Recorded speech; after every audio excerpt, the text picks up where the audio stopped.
Hare Krishna, bro. Namo Vishnupadaya Krishna Prasthaya Bhutale Srimati Bhaktivedanta Swami Namne. Namaste Saraswati Devi Gaurvani Pracharane Nirvisheshashanyavadi Pashyata Deshatarane. Jai Sri Krishna Chaitanya Prabhu Nityananda Shri Advaita Gadadhara Shivasadi Gaur Bhaktavinda Ki Jai. Shri Nityananda Trayadashi Ki Jai. We are reading. So we are reading from the Living Name book. So someone who successfully changed. We are at the chapter Sankalpa. So scripture narrates the story of Ajama, a Brahman, who became a terrible sinner and murderer, addicted to a life of crime and abominable habits. At death, he calls out for his cherished son called Narayan. Because he accidentally chants Narayan, one of the Lord's divine names, Ajamil, miraculously receives a second chance to live. Grateful, he hastened to Hardwar to take up a life of chanting and hearing the glories of the Lord. Ajamil was strict in his practices and determined not to fall back into his old habits. His ardent efforts formed new samskaras, impressions in the mind, and after a relatively short time he became so pure that he was taken by the Vishnu Dutas back to Godhead. From Ajamil's story, we receive proof that it is possible to change old habits. And just as Jamil took up his life of chanting, I sincerely urge all my respected readers to transform your lives by forming new habits in chanting. Take whatever has resonated with you from this book and make a firm decision to apply it every day. Obtain blessings from your new practices by doing the Sankalpa exercise outlined below. Sankalpa helps you form a new habit. And please remember, advancement does not come merely by gaining new information. Without practice, such newly acquired knowledge floats about in the head for a little time before it becomes stale and ultimately disappears. You need to practice regularly so that new habits set in and the results in a dramatically enriched spiritual life. Attaining one's purpose with Sankalpa. It is well known how difficult it is to break an old habit and adopt a new and better one. In India, there is a proverb which says that it is easier to move the Himalayan mountains than change a personal habit. However, there is a means called Sankalpa, which is imbued with a special power to help us achieve this. A Sankalpa is new intention, a solemn vow formed in the heart and mind to improve spiritual practices with determination. It can be generated by asking questions that help you decide that uh, what you must want to concentrate on. In which way do I want to improve my chanting? What would my practice be like if I don't do anything about this? What steps do I need to take? What do I seek to gain from working on this goal? Forming such an intention and living by it allows you to exercise your free will and make the best use of your time.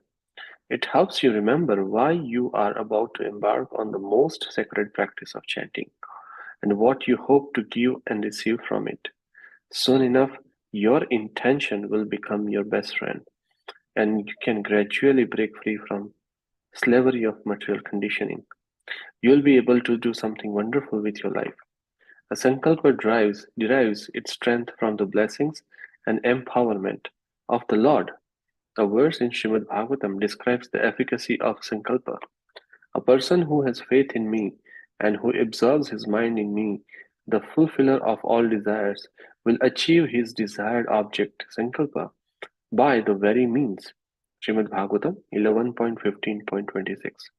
Shri Krishna is called Satya Sankalpa, he whose desire, intention, purpose, or resolve always comes to pass. Similarly, the holy name, which is described as a Chintamani, can fulfill one's desires.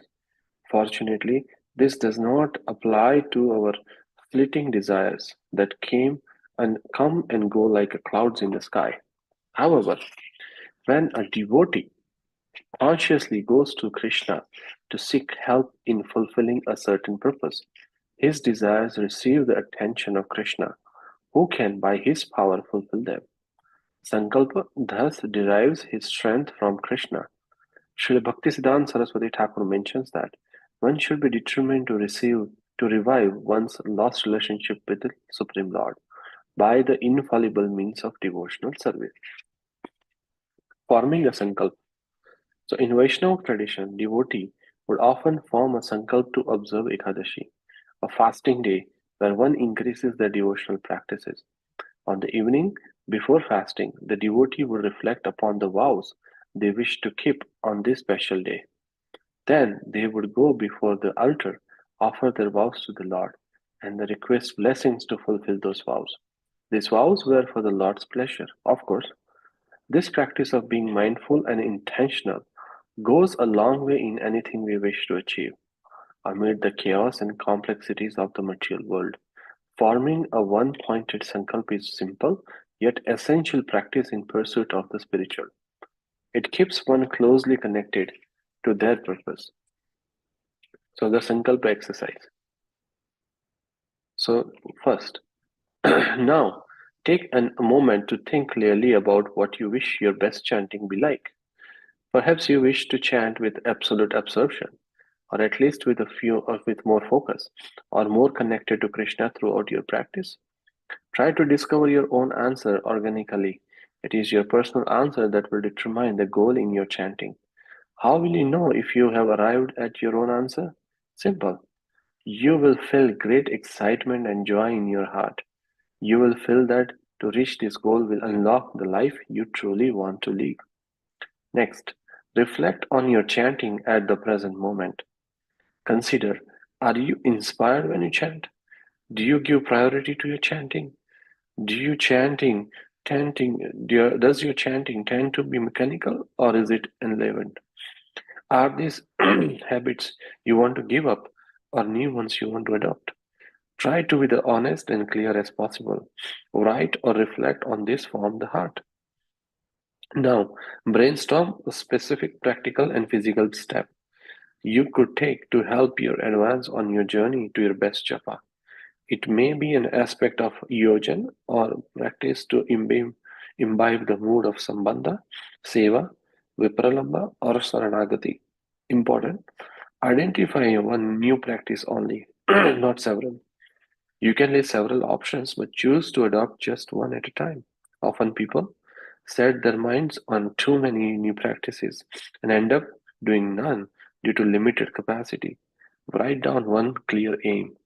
For example, I will read songs and prayers that glorify chanting. Whenever I catch my mind wandering off, I will bring it back to the holy name. I will give priority to my chanting by waking up early to chant at least X number of rounds. I will nourish my chanting by applying blank one of the tools presented in this book. Now you are ready. Go before your altar or inwardly turn to the Lord and your spiritual master and humbly reveal to them your situation. Tell them where your chanting is at present and then express how you wish your chanting could be. And finally, present your intended practical steps to arrive at your aspiration. Thus, with a heart filled with sincerity and determination, pray this bless you, your sankalpa, and practice to be infused with a spiritual strength. Important.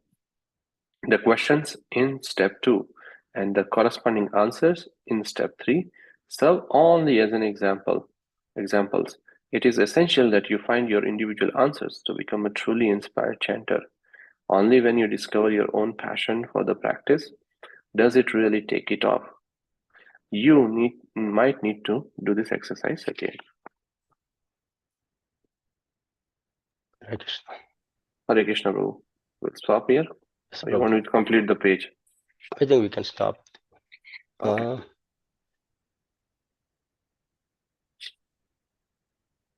I think it should be fine, Prabhu. I think we can take the sankalp tomorrow. Maybe we can still continue the exercise or something.